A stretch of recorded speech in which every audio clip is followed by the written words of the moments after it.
Subscribe करें target शिक्षक YouTube channel को और बेल आइकन को प्रेस करें ताकि सारे नोटिफिकेशन मिले आपको सबसे पहले। हेलो फ्रेंड्स, स्वागत है आपका आपके यूट्यूब चैनल टारगेट शिक्षक में। और हम लेकर आए हैं आप लोगों के लिए टारगेट सीटेट 2020। टारगेट सीटेट 2020 में चल रही है आप लोगों की पर्यावरण अध्ययन यानी कि एनवायरमेंटल स्टडीज़ की क्लासेस। आज है आप लोगों की क्लास नंबर 6। अगर आप लोगों ने प्रीवियस वीडियोस को नहीं देखा है तो यहाँ पर आप लोगों को ये जो आई बटन आ रही है, आई बटन पर आप क्लिक करके इन वीडियोस को देख सकते हैं। और साथ ही साथ आप लोगों को डिस्क्रिप्शन बॉक्स में मिल जाएगी प्लेलिस्ट की लिंक, तो आप उस लिंक पर क्लिक करके भी सारे वीडियोस को देख सकते हैं। और हाँ, साथ ही साथ आप लोगों के लिए टारगेट शिक्षक लेकर आया है आप लोगों के लिए टारगेट शिक्षक का टेलीग्राम पेज। तो आप टेलीग्राम पेज पर भी आप लोग अब ऐड हो सकते हैं। वहाँ पर मिलते हैं आपको बहुत सारे क्विजेस और हाँ, साथ ही साथ प्रीवियस ईयर्स के क्वेश्चंस और बहुत सारा पीडीएफ मटेरियल। अगर आप लोगों को टारगेट शिक्षक के टेलीग्राम पेज पर जुड़ना है तो डिस्क्रिप्शन बॉक्स में जो आप लोगों को लिंक दी गई है वहाँ पर क्लिक करके आप वहाँ पर ऐड हो जाइए। तो चलिए शुरू करते हैं आज के इस वीडियो को, जो कि है आज आप लोगों का एनसीईआरटी पर बेस्ड बहुत ही इंपॉर्टेंट फैक्ट्स के बारे में। तो चलिए शुरू करते हैं आज के इस वीडियो को। इसमें बताया गया है कि जानवरों में भी देखने, सुनने, सूंघने और महसूस करने की शक्ति होती है। जी हाँ, जैसे कि हम इंसानों में होता है कि हम लोगों के पास देखने, सुनने, सूंघने और महसूस करने की क्षमता होती है, वही क्षमता आप लोगों को जानवरों में भी देखने को मिलती है, जो कि आज यह है आप लोगों का बहुत ही अच्छा पॉइंट। चलिए देखते हैं क्या है नेक्स्ट पॉइंट। तो नेक्स्ट पॉइंट आप लोगों से बताया गया है कि चींटियाँ जो हैं वो चलते समय ज़मीन पर कुछ ऐसा छोड़ती हैं कि जिसे सूंघकर पीछे आने वाले चींटियों को रास्ता मिल जाता है। तो आप लोगों ने अक्सर देखा होगा कि चींटियाँ जब चलती हैं तो एक पंक्तिबद्ध, एक कतार के रूप में चलती हैं। ऐसा कैसे पॉसिबल हो पाता है? ऐसा इसलिए पॉसिबल हो पाता है क्योंकि चींटियाँ जब चलती हैं तो चलते समय ज़मीन पर कुछ ऐसा छोड़ती हैं कि जिसकी वजह से पीछे वाली चींटी को उसके अपने आगे वाली चींटी की पहचान के बारे में पता चलता है और वो उसी रास्ते को फॉलो करते हुए उसके पीछे पीछे चलती है। अगर आप उनके मार्ग में बाधा डालेंगे, अगर आप ऐसे उनके रास्ते को काटेंगे बीच से, तो आप देखेंगे कि वो चींटी अगर यहाँ की वजह इस रूट को फॉलो किया तो उसके बाद जितनी भी चींटी होंगी वो सब इसी रूट में आके फॉलो करने लग जाएंगी, तो उनका रूट जो होगा बिल्कुल डाइवर्ट हो जाएगा। तो ये है हम लोगों का कुछ पॉइंट जिसका जो कि कहता है कि चींटियाँ जो होती हैं वो चलते समय ज़मीन पर कुछ ऐसा छोड़ती हैं कि जिससे सूंघकर पीछे आने वाली चींटियों को रास्ता मिल जाता है। चलिए देखते हैं क्या अपना नेक्स्ट पॉइंट। तो नेक्स्ट पॉइंट आप लोगों को कह रहा है कि जो कुछ कीड़े मकोड़े होते हैं, कीड़े मकोड़े कौन से, वो जो नर कीड़े मकोड़े होते हैं वे अपनी मादा कीड़े की गंध से उसकी पहचान कर लेते हैं। क्या? तो ये जो है आप लोगों का बहुत ही इंपॉर्टेंट पॉइंट और ये आप लोगों के सीटेट में पूछा जा चुका है। तो इस पर आप लोगों को देखना है और बहुत अच्छे से इसमें बताया गया है कि आप लोगों के जो कुछ नर कीड़े मकोड़े होते हैं वो अपनी मादा कीड़े की गंध से उसकी पहचान कर लेते हैं। तो ऐसा कौन सा कीड़ा है जो ऐसा कर लेता है, तो उसको जानते हैं। चलिए, ऐसा होता है आप लोगों का रेशम का कीड़ा। तो ये देखिए आप लोगों का यहाँ पर इमेज में रेशम का कीड़ा दिखाया गया है और बताया गया है कि रेशम का कीड़ा जो होता है अपनी मादा को उसकी गंध से कई किलोमीटर दूर से ही पहचान लेता है। ऐसा नहीं है कि वो कुछ ही मीटर की दूरी पर हो या 150 मीटर की दूरी पर हो और वहाँ से अपनी मादा को पहचानता हो। उसके पास ऐसी क्षमता होती है कि वो उसकी मादा को, अपनी जो मादा होती है उसकी गंध से कई किलोमीटर यानी कि बहुत दूरी से उसको पहचानने की क्षमता रखता है। तो ये हो गया आपका इम्पोर्टेंट पॉइंट। और साथ ही साथ आप लोगों का नेक्स्ट पॉइंट है आप लोगों का मच्छर से रिलेटेड। अगर आप लोगों ने अक्सर देखा होगा कि आप लोग जब अंधेरे में होते हैं तो आप लोगों के पास भी मच्छर भिनभिनाते हैं, आप लोगों को मच्छर आके परेशान करते हैं। तो ऐसा कैसे होता है कि मच्छर रात में भी आके, अंधेरे में भी आके आप लोगों को ढूंढ लेते हैं? तो वही बताया गया है कि मच्छर जो होता है शरीर की गंध और ख़ासकर पैरों के तलवे की और शरीर की गर्मी से आप लोगों को ढूंढ लेता है बहुत आसानी से। कैसे? शरीर की गंध से और पैरों के तलवे की गर्मी से और साथ ही साथ शरीर की गर्मी से इंसान को क्या कर लेता है, वो ढूंढ लेता है।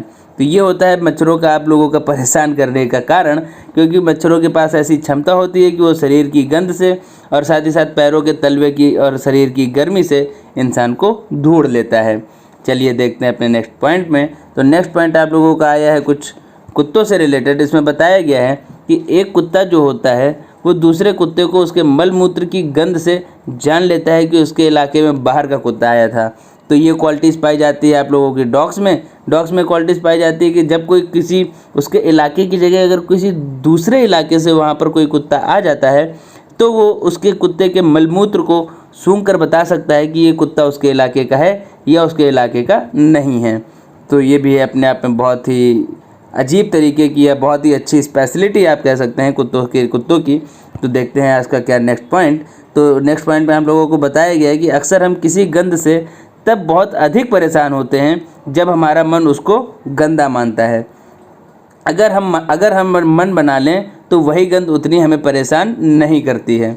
तो ये वाला पॉइंट आप लोगों के सीटेट पे पूछा गया है। इसमें किस तरीके से पूछा गया था क्वेश्चन, तो इसमें इस तरीके से आपको घुमाया गया था और इसमें ये पूछा गया था कि गंध जो है वो आप लोगों को कब परेशान करती है। तो जितने भी पॉइंट्स आप लोगों को कराए जा रहे हैं वो पॉइंट्स ऐसा नहीं है कि आप लोगों से एज इट इज़ आपके सीटेट एग्जाम में पूछ लिए जाएंगे। हाँ, कुछ पॉइंट आपके एज इट इज़ पूछे जाएंगे, लेकिन कुछ पॉइंट को हो सकता है कि वो थोड़ा बहुत घुमाने की कोशिश करेगा। अगर आपने अपने पॉइंट्स को बहुत अच्छे से क्लियर कर रखा है तो आप लोगों को किसी भी तरीके की एग्ज़ाम में कोई दिक्कत नहीं आने वाली है। तो वही चीज़ है, इसमें बताया गया है क्या कि जब हम किसी गंध को, कोई भी आप लोगों के पास जब स्मेल आएगी, अगर आप उस स्मेल को उससे आप परेशान तभी होंगे जब हमारा जो मन होता है उसको गंदा मानता है। अगर हम मन बना लें तो वही गंध हमें उतना परेशान नहीं करती है। ये भी है एक साइकोलॉजिकल इफ़ेक्ट, इसको भी हमें जानना हो जाता है बहुत ज़्यादा ज़रूरी। चलिए देखते हैं क्या है आगे के पॉइंट में।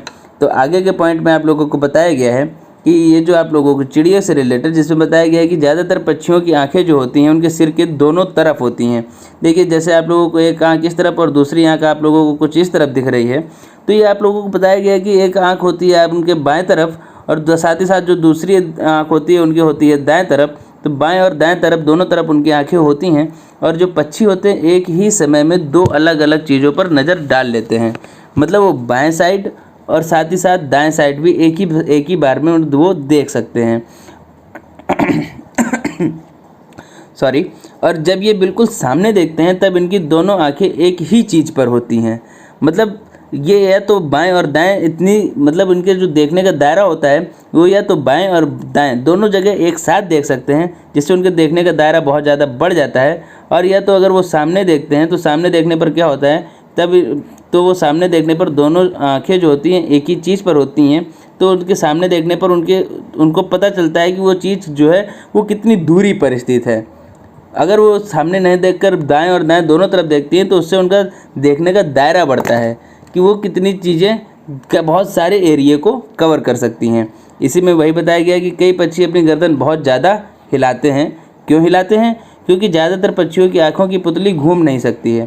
तो ये जो इनकी आँखों की ये जो पुतलियाँ हैं ये घूम नहीं सकती, इसलिए वो अपनी गर्दन को ही घुमाकर ही आसपास देखते हैं।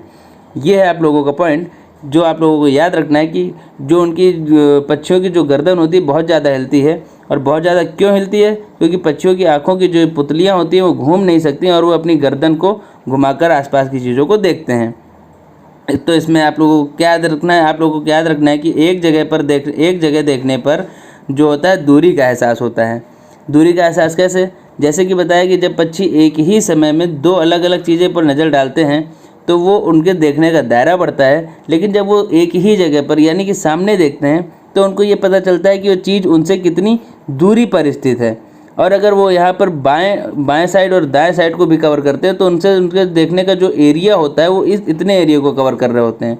लेकिन अगर वो सामने देख रहे होते हैं तो वो सिर्फ इतने एरिया को कवर करते हैं और वो बता सकते हैं कि वो चीज़ उनसे 5 किलोमीटर दूर है या 10 किलोमीटर दूर है या कितनी भी, मतलब 5 मीटर 10 मीटर जितना भी दूरी है वो इस चीज़ को समझ सकते हैं। लेकिन अगर वो बाएँ और दाएँ देखते हैं तो वो इस चीज़ को नहीं समझ सकते कि वो उनसे कितनी दूरी पर है। हाँ, लेकिन वो अपने इतने सारे एरिया को एक साथ कवर करके देख सकते हैं। ये होता है इन लोगों का पॉइंट। तो चलिए बढ़ते हैं नेक्स्ट पॉइंट पर। नेक्स्ट पॉइंट पर आप लोगों को बताया गया कि चील, बाज और गिद्ध, मतलब ये जो आप लोगों के पक्षियों को बताया गया है आप लोगों को याद रखना है और इस पर आप 5 स्टार लगा लीजिए क्योंकि बहुत इंपॉर्टेंट है और आप लोगों से कई बार ये सीटेट में पूछा गया है। तो ये आप लोगों को याद होना चाहिए। इसमें बताया गया है आप लोगों के चील, बाज और गिद्ध जैसे जो पक्षी होते हैं हमसे कितनी दूरी पर देख सकते हैं? वो हमसे 4 गुना ज़्यादा दूर से देख पाते हैं। या जब आपने देखा होगा कि आसमान से जब ये लोग चील, बाज और गिद्ध जैसे पक्षी उड़ते हैं तो उनको आसमान से दूर स्थित ज़मीन पर कोई भी अगर शिकार पड़ा होता है तो वो उनको वहीं से दिख जाता है। ऐसा कैसे पॉसिबल हो पाता है? ऐसा इसीलिए पॉसिबल हो पाता है क्योंकि उनकी जो देखने की क्षमता होती है वो 4 गुना नॉर्मल आइज़ की अपेक्षा 4 गुना ज़्यादा होती है। इसलिए वो आसमान में बहुत ऊंचाई पर उड़ने के बावजूद भी वो ज़मीन पर पड़े हुए शिकार को बहुत आसानी से देख लेते हैं। तो ये था कुछ पॉइंट, और इसमें आगे आप लोगों को बताया गया है यहाँ पर कुछ पॉइंट बंदर से रिलेटेड बताया गया है क्या कि उसमें बताया गया है कि जंगल में जब ऊंचे पेड़ पर बैठा लंगूर होता है, जब कोई मुसीबत पास आती है, मतलब पास आती हुई मुसीबत जैसे कि कौन सा शेर, चीता आदि को देखकर एक खास तरीके की आवाज़ निकालकर अपने साथियों को संदेश देता है। खास तरीके की आवाज़ का मतलब ये नहीं कि वहाँ पर किसी तरीके की कोई कोडिंग वर्ड यूज करता है। खास तरीके की आवाज़ का मतलब ये है कि वो एक विभिन्न प्रकार की आवाज़ें निकालता है जिससे कि उसके जो साथी होते हैं वो समझ सकते हैं कि इस आसपास कोई खतरा है और वो वहाँ पर सतर्क हो जाते हैं ताकि उस खतरे से उनको किसी भी प्रकार की दिक्कत ना हो। तो वही बताया गया है कि जंगल में जो ऊंचे पेड़ पर बैठा लंगूर होता है, ऊंचे पेड़ पर बैठा लंगूर पास आती हुई मुसीबत को जैसे कि शेर, चीता आदि को देखकर एक खास तरीके की आवाज़ निकालता है और उस खास तरीके की आवाज़ से अपने साथियों को क्या करता है, अपने साथियों को संदेश देता है और उसके जो साथी होते हैं वो एकदम अलर्ट हो जाते हैं ताकि वो उस जो भी उनके सामने मुसीबत आ रही है उस मुसीबत से अपने आप को सेव कर सकें। चलिए बढ़ते हैं नेक्स्ट पॉइंट पर। तो नेक्स्ट पॉइंट है आप लोगों का पक्षियों से रिलेटेड, जो इसमें बताया गया है कि जैसे आप लोगों ने अभी देखा कि लंगूर जो होते हैं वो एक खास तरीके की आवाज़ के साथ अपने साथियों को अलर्ट करते हैं, उसी तरह से बताया गया है कि पक्षी जो होते हैं अलग अलग खतरों के लिए अलग अलग आवाज़ निकालते हैं। तो ये पक्षियों में भी इसलिए क्वालिटी आप लोग की पाई जाती है। और लेकिन हाँ, पक्षियों में जो क्वालिटी होती है वो उड़ कर आने वाले दुश्मनों के लिए अलग और चल कर आने वाले दुश्मनों के लिए अलग आवाज़ निकालते हैं। तो ये आप लोगों को याद रखना है। क्या याद रखना है आप लोगों को याद रखना है कि जैसे वो जो उड़ कर आने वाले दुश्मन होते हैं उनके लिए अलग आवाज़, और जो चल कर आते हैं मतलब पैदल चल कर आते हैं उनके लिए वो अलग आवाज़ निकालते हैं। तो लंगूर के साथ साथ पक्षी भी एक विभिन्न प्रकार की आवाज़ें निकालते हैं अपने साथियों को सतर्क करने के लिए किससे सतर्क करने के लिए पास आती हुई कोई भी मुसीबत से साथियों को बचाने के लिए। और जो लंगूर होता है, लंगूर क्या करता है, लंगूर वहाँ पर पास आती जब मुसीबत आती है तो एक ख़ास तरीके की आवाज़ निकालता है जिससे कि उसके साथियों को उसके साथी अलर्ट हो जाते हैं। लेकिन जब पक्षी होते हैं तो वो क्या करते हैं, वो जो उड़ कर आने वाले दुश्मन होते हैं उनके लिए अलग आवाज़ निकालते हैं और जो चल कर आने वाले होते हैं उनके लिए क्या करते हैं, अलग आवाज़ निकालते हैं। तो चलिए देखते हैं आगे आप लोगों को बताया गया है मछली से रिलेटेड। तो उसमें बताया गया है क्या कि उस मछली पर एक दूसरे को खतरे की चेतावनी तरंगों द्वारा देती हैं। जैसे पक्षियों और लंगूर के बारे में बताया गया कि वो जब चेतावनी देनी होती है तो एक विभिन्न प्रकार की आवाज़ का प्रयोग करते हैं, लेकिन जब मछलियों को एक दूसरे को चेतावनी देनी होती है खतरों से बचने के लिए तो मछली प्रयोग करती हैं तरंगों का। इलेक्ट्रिकल तरंगें होती हैं, जैसे कि आप ये देख पा रहे होंगे, ये जो तरंगें हैं इन तरंगों का प्रयोग करके वो मछलियाँ संदेश पहुँचाती हैं अपने दूसरे साथी मछलियों तक। तो उसमें कैसा करता है ये काम, तो जैसा कि आप लोग जानते हैं कि पानी में जो आप लोगों का करंट होता है बहुत तेज़ी से फ्लो होता है, तो उसी का प्रयोग करते हुए मछलियाँ भी एक खास तरीके की तरंग निकालती हैं। तो उसी तरंग की सहायता से मछलियाँ दूसरी साथी मछलियों तक अपने मैसेज को क्या करती हैं, अपने मैसेज को पहुंचा देती हैं और जो उनकी साथी मछलियाँ होती हैं वो क्या हो जाती हैं, वहाँ पर अलर्ट। तो इस तरीके से वो खतरे से बच जाती हैं। जैसे कि क्या हुआ था आपका 2004 में जब सुनामी आई थी, तो सुनामी आने के वक्त मछलियों ने एक संकेत दे दिए थे जिससे कि वहाँ के मछुआरों को वहाँ से निकाल लिया गया था और एक बहुत बड़ी जनहानि होने से बचा लिया गया था। तो ये होता है कुछ बहुत ज़्यादा फ़ायदा। तो उस फ़ायदे में आप लोगों को क्या बताया गया, उस फ़ायदे में बताया गया कि सन 2004 में जब सुनामी आई थी तो सुनामी आने के वक्त मछलियों ने संकेत दे दिए थे जिससे वहाँ के मछुआरों को वहाँ से निकाल लिया गया था। तो यही है कि उन्होंने तरंगों के माध्यम से वहाँ पर दे दिया मैसेज, और मैसेज जब मिल गया तो वहाँ का जो प्रशासन है वहाँ पर जो गवर्नमेंट थी वहाँ पर अलर्ट हो गई, और अलर्ट होने के साथ ही साथ वहाँ का जो खतरा था उसको वहाँ से खतरे से बचते हुए वहाँ के लोगों को वहाँ से निकाल लिया गया और जितने भी लोग थे उनकी हानि होने से बचा लिया गया। तो ये था आप लोगों का पॉइंट। अब आगे के पॉइंट की चर्चा करते हैं हम लोग, जिसमें कि आप लोगों को बताया गया है कि आमतौर पर माना जाता है कि दिन में जागने वाले जो जानवर होते हैं वो कुछ रंग देख पाते हैं और रात में जागने वाले जानवर हर चीज़ को सफ़ेद और काली ही देखते हैं। तो इसमें आप लोगों को ये जानना है, इस पर आप लोगों को जानने वाली बात ये है कि जो दिन में जागने वाले जो जानवर होते हैं आप लोगों को दिन में जागने वाले वो कुछ रंग देख पाते हैं, ठीक। और जो जानवर रात में जागते हैं वो रंगों को नहीं देख पाते, वो हर चीज़ को सफ़ेद और काली ही देखते हैं। ठीक है, जैसे आप इंसानों की बात करेंगे तो हम लोग कैसे, जैसे कि अगर हम इंसानों की बात करें तो अगर यहाँ पर ये लाल कलर, अगर मैंने ये लाल कलर यूज किया तो आप लोगों को लाल कलर दिखेगा। अगर मैंने यहाँ पर ये पीला कलर यूज किया तो आप लोग पीला कलर देख पाएंगे। अगर मैंने यहाँ नीला कलर भी यूज किया तो आप लोगों को ये सारे नीले कलर भी दिख रहे होंगे। लेकिन अगर बात करते हैं ऐसे कुछ जानवरों की जो कि कुछ ही रंग देख पाते हैं और वो दिन में जागते हैं और रात में सोते हैं तो उनको कुछ कलर दिखते हैं। ठीक है, लेकिन अगर बात करी जाए यहाँ पर रात में जागने वाले जानवर जो रात्रिचर प्राणी होते हैं उनको कोई भी कलर नहीं दिखते, उनको सिर्फ और सिर्फ दिखता है वहाँ पर आप लोगों का कौन सा, वहाँ पर दिखता है सिर्फ आपका ब्लैक, और दूसरा कौन सा कलर, दूसरा दिखता है आप लोगों का वाइट कलर। तो वो हर एक चीज़ को ब्लैक एंड वाइट के फॉर्म में देखते हैं। ये क्वेश्चन आपका सेटेट में पूछा गया क्वेश्चन है, इसको आप लोग बहुत अच्छे से अपने दिमाग में बैठा लीजिए। जैसे कि आप लोगों को यहाँ पर इमेज के थ्रू दिखाया गया है, ये देखिए आप लोगों का, अगर बात करें इंसानों की तो यह इंसानों की आइज़ में सारे कलर बहुत अच्छे से यहाँ पर रिफ्लेक्ट हो रहे हैं। और बात करते कुछ ऐसे पक्षियों की, तो पक्षियों की आइज़ में भी देखिए सारे कलर जो हैं बहुत अच्छे से यहाँ पर रिफ्लेक्ट हो रहे हैं। लेकिन अब अगर हम बात करते हैं कुछ जानवरों की, जैसे कि कुत्ता आदि की, तो वहाँ पर आप देखिए कि इसमें कलर कुछ डिफरेंट हो गए। आप लोग देख पा रहे होंगे कि यहाँ पर ग्रीन कुछ ज़्यादा ही हो गया और जो लाल कलर था वो बिल्कुल ख़त्म होकर वाइट में चेंज हो गया। तो ये है आप लोगों का डिफरेंस यहाँ पर, जो कि आप लोगों को बताता है कि ये जो जानवर होते हैं वो जो कलर होता है उन कलरों को सही तरीके से नहीं देख पाते। अब बात करते हैं यहाँ पर जो होते हैं आप लोगों के रात्रिचर प्राणी। तो रात्रिचर प्राणी जो होते हैं वो देखिए यहाँ पर रात्रिचर प्राणियों को जो भी दिख रहा होता है यहाँ पर सब कुछ पूरा ब्लैक एंड वाइट के रूप में दिख रहा होता है। यहाँ पर ग्रीन और ना यहाँ पर रेड, कोई भी कलर यहाँ पर उनको देखने में पॉसिबिलिटीज़ नहीं होती है। तो ये जो आप लोगों का पॉइंट है, इस पॉइंट को आप लोगों को बहुत अच्छे से याद रखना है। क्या याद रखना है आप लोगों को? आप लोगों को याद रखना है कि हम जो दिन में जागने वाले जानवर होते हैं वो कुछ रंग देख पाते हैं, लेकिन उससे भी ज़्यादा इम्पोर्टेंट क्या है, उससे ज़्यादा इम्पोर्टेंट ये है कि रात में जो जागने वाले जानवर होते हैं हर चीज़ को सफ़ेद और काली देखते हैं। ठीक है, आप लोगों को क्या याद रखना है? आप लोगों को याद रखना है, फिर से सुन लीजिए, कि जो रात में आप लोगों के जागने वाले जानवर होते हैं वो हर चीज़ को सफ़ेद और काली ही देखते हैं। चलिए ठीक है, आप लोगों को अब ये दिमाग में बैठ गया होगा। अब बढ़ते हैं अपने नेक्स्ट पॉइंट की ओर, जो कि है आप लोगों का स्लॉथ से रिलेटेड। अब स्लॉथ में आप लोगों को बताया गया है, देखिए आप लोग अपनी स्क्रीन पर ये जो इमेज देख पा रहे होंगे ये स्लॉथ है। आप लोगों को देखने में बिल्कुल भालू की तरह लग रहा होगा, लेकिन नहीं, ये भालू नहीं, ये है आप लोगों का स्लॉथ। तो स्लॉथ से रिलेटेड हम लोग कर लेते हैं बात, जिसमें बताया गया है कि ये जो भालू जैसे दिखते हैं पर भालू नहीं है। तो वही वाली बात मैंने जब बताया कि आप लोगों को देखने में भालू की तरह लग रहा होगा, लेकिन ये भालू नहीं है, ये होते हैं स्लॉथ। और ये दिन के करीब 17 घंटे पेड़ से उल्टे सिर लटक कर मस्ती से सोते हैं। अब आप समझ लीजिए कि ये ऐसा जानवर है जो कितने देर, दिन के 17 घंटे सोता है। लेकिन कैसे सोता है? सोने का उसका तरीका है पेड़ों से उल्टे सिर लटक कर, मतलब अब समझिए पेड़ों से लटका भी है और उल्टे सिर लटका है। फिर वो अपना आराम से सोते रहते हैं 17-18 घंटे तक। और इसे बताया गया कि ये जिस पेड़ में रहते हैं उसी के पत्ते खाकर अपनी ज़िंदगी का गुजारा करते हैं।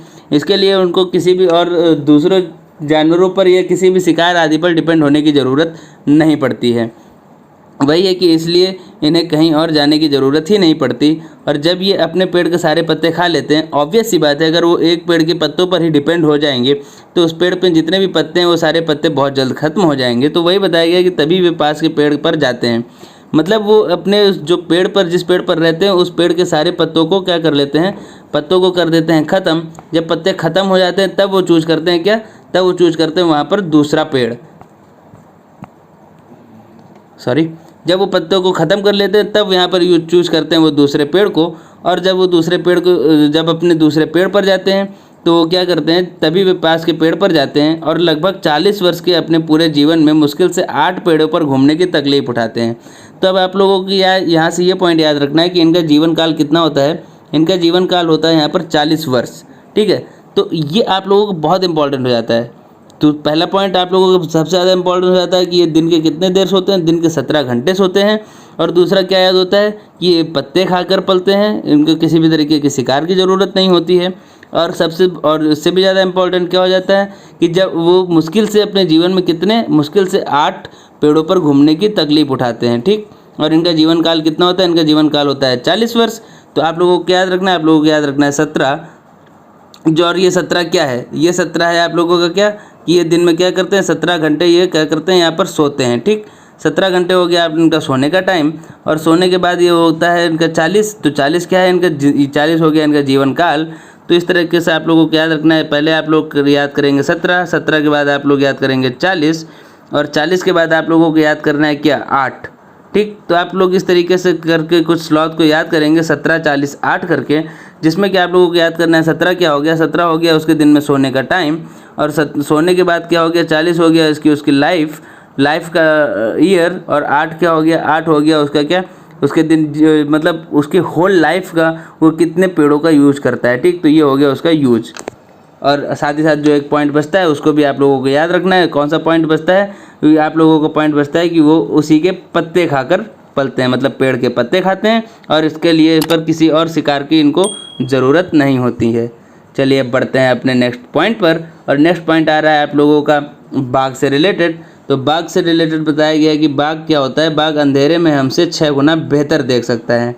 ठीक, अब यहाँ पर देखिए, यहाँ पर आप लोगों को थोड़ा सा कन्फ्यूजन हो सकता है क्वेश्चन में। यहाँ पर बताया गया कि बाघ जो होता है अंधेरे में हमसे 6 गुना बेहतर देख सकता है, लेकिन जब अभी बात कर रहे थे हम लोग किसकी, हम लोग बात कर रहे थे चील, बाज और गिद्ध की। तो वहाँ पर चील, बाज और गिद्ध में क्या बताया था, चील, बाज और गिद्ध में बताया गया था कि ये 6 गुना दूरी से, मतलब ये जो होते हैं वो 6 गुना दूर से ही चीज़ों को देख लेते हैं। ठीक है, लेकिन जो 6 गुना दूर से देखते हैं तो उसमें वहाँ पर अंधेरे और रोशनी वाली कोई बात नहीं करी गई थी। लेकिन अब जब हम लोग यहाँ पर बात कर रहे हैं बाघ की, तो इस बाघ में आप लोगों को क्या है, बाघ पर आप लोगों को बताया गया है कि बाघ अंधेरे में, ठीक है, अंधेरे में हमसे 6 गुना बेहतर देख सकता है। तो ये हो गया एक पॉइंट। और दूसरे पॉइंट पर चलते हैं, तो उसमें बताया गया है कि बाघ हवा से पत्तों के हिलने और शिकार की झाड़ियों में हिलने से हुई आवाज़ में अंतर भांप सकता है। मतलब देखिए उसकी सेंसेस कितने अच्छे होते हैं कि अगर वो हवा से पत्ते हिल रहे हैं या तो झाड़ियों में अगर कोई शिकार है उसकी वजह से पत्ते हिल रहे हैं, उन दोनों के जो पत्ते हिलने का डिफरेंस है उसको बहुत अच्छे से वो समझ सकता है और उस अंतर को भांप लेता है। और भांपने के बाद बाघ के, और जो बताया गया उसमें बताया गया कि बाघ के दोनों कान बाहर की आवाज़ इकट्ठा करने के लिए अलग अलग दिशाओं में बहुत ज़्यादा घूम भी जाते हैं। मतलब ये जो आप लोग कान देख रहे हैं, ये कान क्या होते हैं, कान ये दोनों मतलब आवाज़ को कई एरिए से, अगर इस तरफ से आवाज़ आ रही है, मान लीजिए इस तरफ से आवाज़ आ रही है, तो अपने कान को वो रोटेट करने की उसके अंदर बहुत ही ज़्यादा पावर होती है। और वो दोनों कान, इसमें बताया गया है कि क्या कर सकता है, दोनों कान को इकट्ठा करने के लिए अलग अलग दिशाओं में बहुत ज़्यादा घुमा सकते हैं। तो ये हो गया आपका पॉइंट। अब बात करते हैं आपसे नेक्स्ट पॉइंट के बारे में। तो उसमें बताया गया है क्या, उसमें बताया गया है कि बाघ जो होता है मौके के अनुसार अपनी आवाज़ बदलता रहता है। आवाज़ बदलता रहता है, आप लोगों ने सुना होगा सिर्फ गुर्राने के बारे में। बात यहाँ पर सिर्फ गुर्राने की है, लेकिन आवाज़ बदलने का मतलब कैसा है, आवाज़ बदलने का मतलब है कि यहाँ पर अगर वो गुस्से में है तो अलग आवाज़, और अगर बाघिन को बुलाना है तो अलग आवाज़, और अगर कभी कराना है तो गुर्राना है तो उसका एक अलग आवाज़। तो मतलब यहाँ पर उसके जो बात करने की जैसे हम लोगों की टोन होती है, हर समय कुछ ना कुछ हम लोग अपनी टोन में चेंजेस लाते रहते हैं। तो वही चीज़ है कि अगर वो मौके के अनुसार बाघ भी अपनी जो होती है आवाज़ को चेंज करता रहता है, बदलता रहता है। तो उसमें वही बताया गया है कि गुस्से में उसकी आवाज़ जो होती है वो अलग हो जाती है, और अगर बाघिन को बुलाना होता है तो वहाँ पर आवाज़ अलग, और अगर उसको कभी कराना हुआ या गुर्राना हुआ तो उसकी आवाज़ अलग हो जाती है। और ये जो पॉइंट है ये आपको बहुत ज़्यादा इंपॉर्टेंट है। इसमें आप लोग याद रखना कि बाघ का जो गुर्राना होता है वो 3 किलोमीटर दूर तक सुना जा सकता है। मतलब बाघ का गुर्राना आप लोग कितनी दूरी से सुन सकते हैं, आप लोग सुन सकते हैं पूरे 3 किलोमीटर दूर से बाघ के गुर्राने की आवाज़ को सुन सकते हैं। तो ये आप लोगों को याद रखना है। और अब बात करते हैं अपने नेक्स्ट पॉइंट पर। तो नेक्स्ट पॉइंट है आप लोगों का यहाँ पर बाघ की मूँछों से। तो उसमें बताया गया है कि बाघ की जो मूँछें होती हैं हवा में हुए कंपन को भांप लेती हैं। ठीक है, अगर इन मूँछों पे किसी भी तरीके की हवा की जो कंपन होती है उसको भांप लेती हैं और उससे शिकार की बिल्कुल सही स्थिति का पता चल जाता है।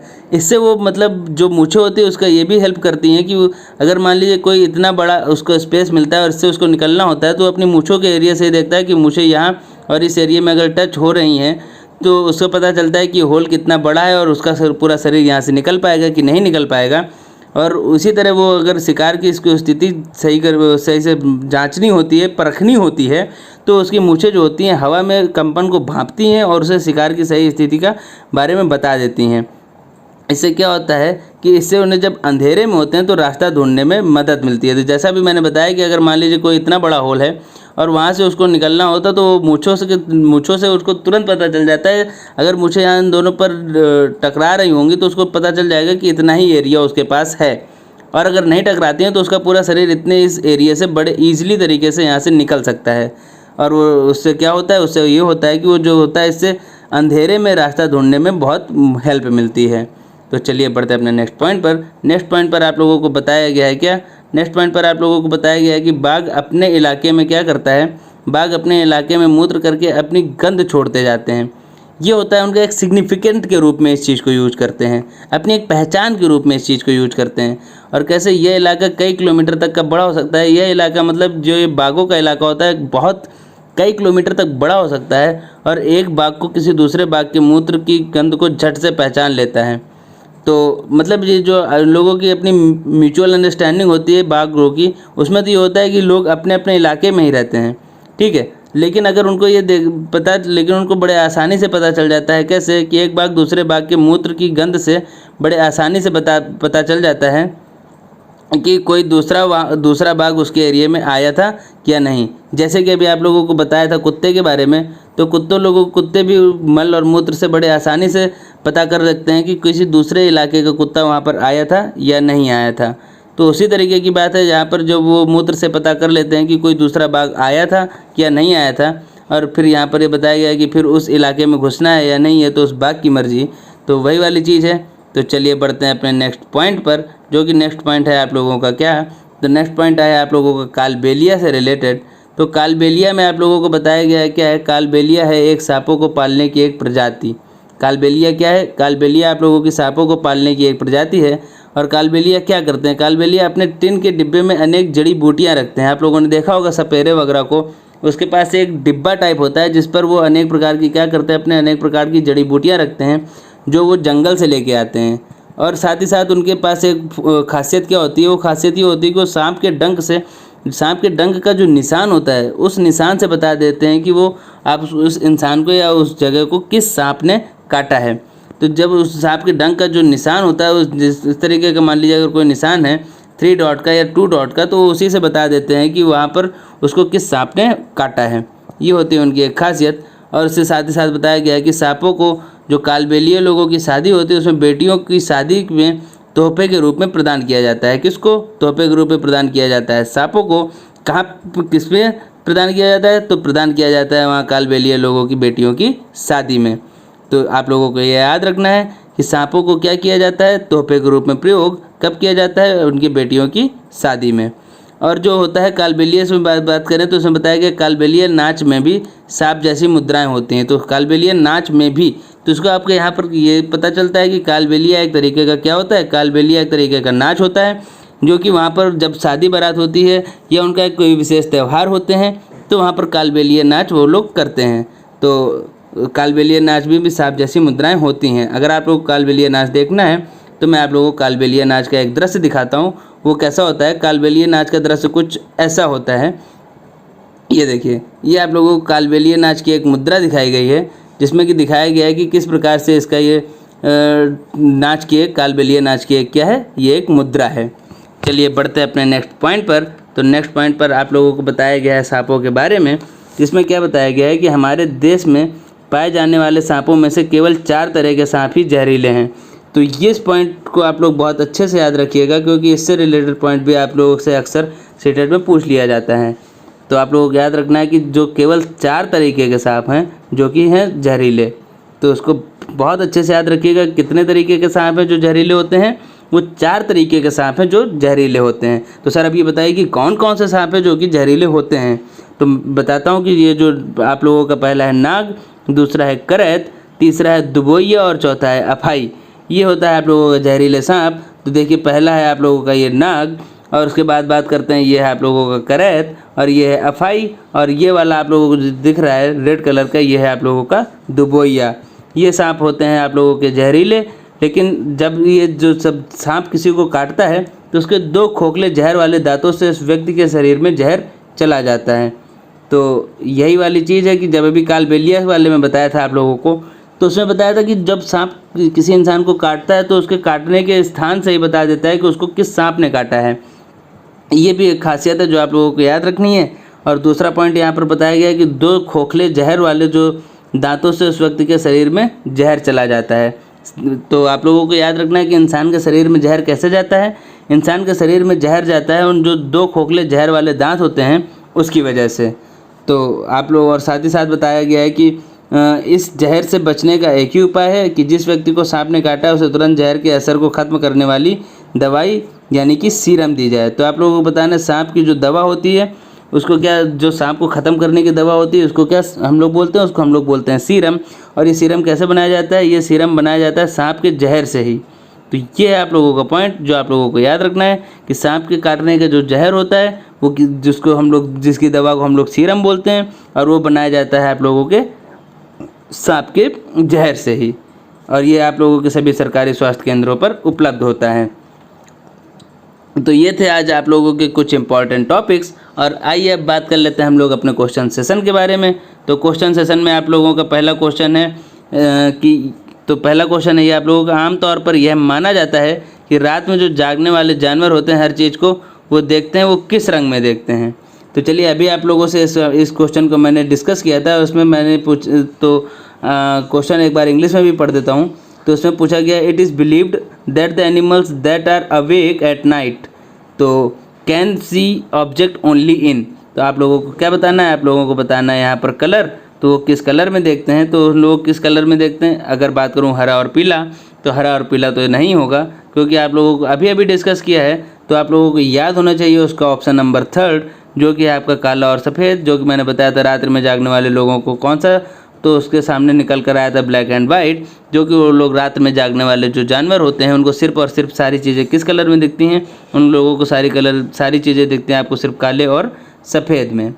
तो चलिए बढ़ते हैं अपने नेक्स्ट क्वेश्चन की ओर। तो नेक्स्ट क्वेश्चन आप लोगों से कह रहा है, यदि हम पक्षियों का अवलोकन करते हैं, मतलब यदि हम चिड़ियों को देखते हैं तो हम यह पाते हैं कि अधिकांश पक्षी अपनी गर्दन अत्यधिक हिलाते हैं। If we observe bird we find that most of the bird often move their neck, it is because. तो आप लोगों को कारण बताना है कि ऐसा क्यों होता है। क्या द फर्स्ट ऑप्शन इज़ कि इनके कान ढके होते हैं और वे उड़ सकते हैं। तो जो उड़ने से रिलेटेड बात है वो तो यहाँ पर देखने से इसका कोई रिलेटेबल बात है ही नहीं। तो आप लोगों का सेकंड ऑप्शन क्या है कि पक्षियों के 2 आँख होती हैं। बात बिल्कुल सही है, पक्षियों की 2 आँख होती हैं, लेकिन यहाँ पर गर्दन हिलाने से भी इसका कोई रिलेशन नहीं है। और अगर बात करते हैं अपने थर्ड ऑप्शन के बारे में, तो थर्ड ऑप्शन आपसे कह रहा है कि इनके जो नेत्र होते हैं तो भिन्न भिन्न वस्तुओं को एक ही समय पर फोकस कर सकते हैं। ये बात भी बिल्कुल सही है, लेकिन अगर हम इसके साथ ही साथ बात करते हैं यहाँ पर फोर्थ ऑप्शन के बारे में, जिसमें आपसे बताया गया है कि अधिकांश पक्षियों के नेत्र स्थिर होते हैं और वो घूम नहीं सकते। तो ये आप लोगों का सबसे सुटेबल ऑप्शन, जिसमें आप लोगों को बताया गया, in most of the bird the eyes are fixed and can not move. और जब अपनी वो बर्ड्स अपने आइज़ को मूव नहीं कर पाते तो देखने के लिए क्या करते हैं, अपनी गर्दन को हिलाते हैं। तो ये आप लोगों का ऑप्शन नंबर 4 हो जाएगा, बिल्कुल सही आंसर। तो ये आप लोगों का निकल के आएगा option number 4 is the right answer of this question. चलिए बढ़ते हैं अपने नेक्स्ट क्वेश्चन की ओर। नेक्स्ट क्वेश्चन में आप लोगों से क्या बताया गया है, नेक्स्ट क्वेश्चन में बताया गया है कि निम्नलिखित में से कौन जो है अपने मादा साथी को केवल उसकी गंध से कई किलोमीटर दूर से ही पहचान सकता है।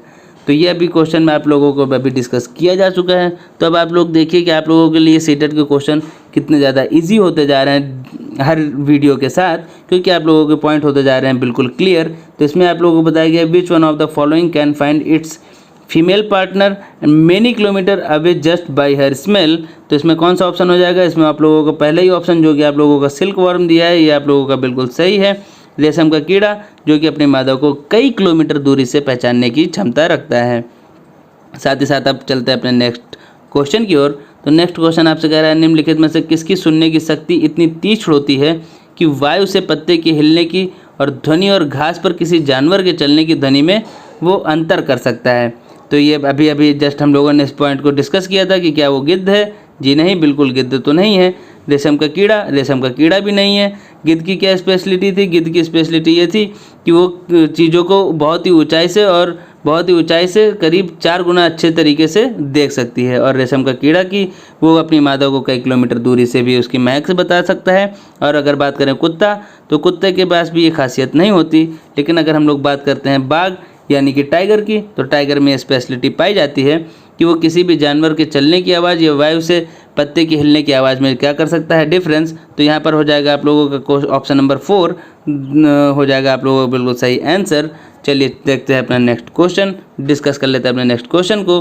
तो उसमें आप लोगों से पूछा गया है कि कुछ पक्षी हैं हमारी तुलना में 4 गुनी अधिक दूरी तक देख सकते हैं। बिल्कुल सही बात है, ये पक्षी हैं। तो देखिए सारे जितने भी पॉइंट्स आप लोगों को क्लियर कर दिए गए हैं। तो अब आप लोगों को क्वेश्चन कितने ईजी लग रहे होंगे। अगर आप लोगों को वीडियो अच्छा लगता है तो आप लोग उस पर कुछ रिप्लाई, कुछ कमेंट करके आप लोगों को बताया करिए कि आप लोगों को वीडियो कैसा लग रहा है। अगर आप लोगों को किसी भी टॉपिक में कोई भी प्रॉब्लम आ रही है तो आप लोग कमेंट करके बता सकते हैं। हाँ, तो साथ ही साथ देख लेते हैं इस क्वेश्चन को। तो इस क्वेश्चन में आप लोगों से पूछा गया है 4 गुनी अधिक दूरी के बारे में। तो 4 गुनी अधिक दूरी में अभी हम लोगों ने डिस्कस किया था कौन से पक्षी, तो कौवा, चील, बुलबुल तो बिल्कुल नहीं।